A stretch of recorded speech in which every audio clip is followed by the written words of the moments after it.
Welcome back my dear students, science Ali Charan. पिछली video में हमने क्या पढ़ा था? हमने पढ़ा था कोऑर्डिनेशन के बारे में। प्लांट्स में हमने देखा था कि प्लांट्स में नर्वस सिस्टम नहीं होता और वहाँ पे कैसे काम करता है प्लांट, अपने हार्मोन सिस्टम को लेके काम करता है और अपने वाटर लेवल को ज़्यादा या कम करके स्टिमुली पे रिस्पॉन्ड करता है। तो ये दो चीज़ हमने वहाँ समझी थी। अब हम समझेंगे प्लांट का हार्मोनल सिस्टम कैसे काम करता है, प्लांट के हार्मोन्स के बारे में समझेंगे। हार्मोन्स क्या होते हैं? हार्मोन्स होते हैं chemical substance that release by some glands present in human या फिर प्रेजेंट इन प्लांट्स। ठीक है, तो हार्मोन एक केमिकल सब्सटेंस होता है जिसका एक स्पेसिफिक काम होता है। एक हार्मोन कोई स्पेसिफिक काम ही करेगा, तो ऐसे केमिकल सब्सटेंस को हम हार्मोन कहते हैं। तो यहाँ पे हम पढ़ने वाले हैं प्लांट हार्मोन के बारे में। आपकी जो एनसीईआरटी टेक्स्ट बुक है उसमें मेन 3 हार्मोन्स है, पर इसमें हम 5 हार्मोन्स की बात करेंगे ताकि आपकी पूरी नॉलेज आपको हार्मोन्स की हो, प्लांट के हार्मोन्स की। तो ये जो प्लांट हार्मोन्स है उनको हम फाइटो हार्मोन्स भी कहते हैं। ये हमें अच्छी तरह याद रखना है। एग्जाम में अगर फाइटो हार्मोन्स लिखने हो तो आप लिख दीजिएगा।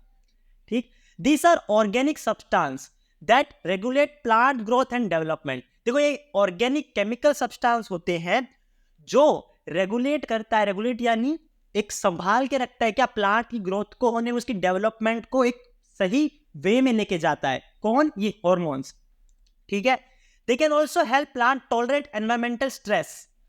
एनवायरमेंटल स्ट्रेस का मतलब होता है प्राकृतिक जो उसे आपदाएं आ रही हैं, प्राकृतिक आपदाएं आ रही है, कुछ ज्यादा विंटर का टाइम है या फिर कुछ बाढ़ आ गई या फिर बहुत ज्यादा हवा चल रही है, तो ऐसे जो एनवायरमेंटल के स्ट्रेस मतलब कोई दिक्कत, ऐसे टाइम भी जो हॉर्मोन्स हैं इनकी कुछ हद तक मदद करते हैं। ठीक है, तो सबसे पहला जो हार्मोन्स है वो है गिबरेलिन। गिबरेलिन हार्मोन क्या करता है? ग्रोथ को प्रमोट करता है। सिर्फ गिबरेलिन ही, ऑक्सिन भी, जो ऑक्सिन हम दूसरा पढ़ेंगे, ये भी ग्रोथ को प्रमोट करता है, पर गिबरेलिन का मेन काम होता है ग्रोथ को प्रमोट करना। और ऑक्सिन ग्रोथ प्रमोट तो करता ही है, पर वो सेल डिवीजन करके, डिफरेंशिएशन करके और एलोंगेशन करके। अब ये तीन हमें समझना है। सेल डिवीजन का मतलब होता है कि टूट के सेल बना दिए। डिफरेंशिएशन का मतलब होता है जो टूटे हुए सेल है वो आगे नहीं टूटेंगे, वो परमानेंट रह जाएंगे। जो सेल है अगर वो आगे टूट जाए उसे कहते हैं सेल डिवीजन। सेल डिवाइड हो गया 2 में, 3 में, 4 में। डिफरेंशिएशन का मतलब होता है कि वो सेल परमानेंट रह गया, अब वो आगे टूटेगा नहीं, यानी कि वो पेड़ में परमानेंट रह गया वो सेल। हमने 9th क्लास में भी सीखा ऑक्सिन के बारे में। ऑक्सिन कहाँ होता है? स्टेम पे, रूट्स पे और शूट पे। ठीक है, एलोंगेशन का मतलब आगे बढ़ना। सेल डिवीजन होती है, फिर वो सेल परमानेंट बन जाते हैं। वो परमानेंट बन जाएंगे तो पेड़ हमारा एलोंगेट होगा, उग जाएगा, बड़ा होगा।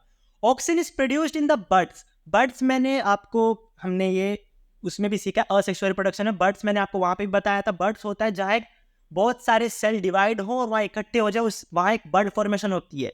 ठीक है, बर्ड बन जाता है जहां बहुत सारे सेल डिवाइड हो, वहां इकट्ठा हो जाए। तो ये बर्ड में, स्टेम में, रूट टिप्स मतलब जड़ों में होता है कौन? Auxin. And the tip of the shoot, इसको अगर मैं आपको अच्छी तरह समझाऊं तो देखिए, मैं डायग्राम बनाऊं इसका। तो देखो, यहाँ पे एक पौधा है, यहाँ पे इसकी जड़ें हैं इसमें।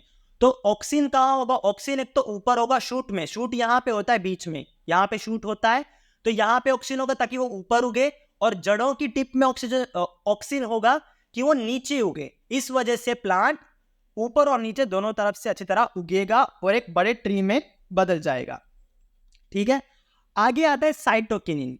साइटोकिनिन भी सेल डिवीजन में को प्रमोट करता है, पर ये कहाँ पाया जाता है? फ्रूट्स और सीड्स में पाया जाता है ज्यादातर। फ्रूट्स में इसलिए, फ्रूट्स में सेल डिवीजन होगी तो हमें एक फ्रूट, हमारे जो फल, जो हमें मेन पर्पस क्या है कोई भी पेड़ उगाने का, जो हम इंसान अगर उगाए तो फ्रूट्स हैं, उसका सीड्स है मेन पर्पस हमारे, कि उसके फ्रूट्स और सीड्स मिल जाए। तो जो साइटोकिनिन है वो इनकी ग्रोथ में हेल्प करता है। सेल डिवीजन कहाँ करता है? पर्टिकुलर जगह पे करता है, फ्रूट्स और सीड्स में करता है, ताकि वो उग जाए। ठीक, तो साइटोकिनिन का हमने काम देख लिया। अब हम लास्ट के 2 हार्मोन देखते हैं, इथाइलिन। इथाइलिन जो आप चैप्टर नंबर 4 जब पढ़ोगे तब आप इसको अच्छी तरह पढ़ोगे। इथाइलिन है क्या? अभी समझ लीजिए कि ये एंजाइम्स बनाता है प्लांट में। फिर आता है एब्सिसिक एसिड। एब्सिसिक एसिड क्या होता है? देखो, प्लांट की ग्रोथ तो ये चारों करवा रहे हैं, प्लांट को अच्छी तरह कोऑर्डिनेशन कर रहे हैं, पर कोई ऐसा हार्मोन्स भी होना चाहिए जो प्लांट की ग्रोथ रोके।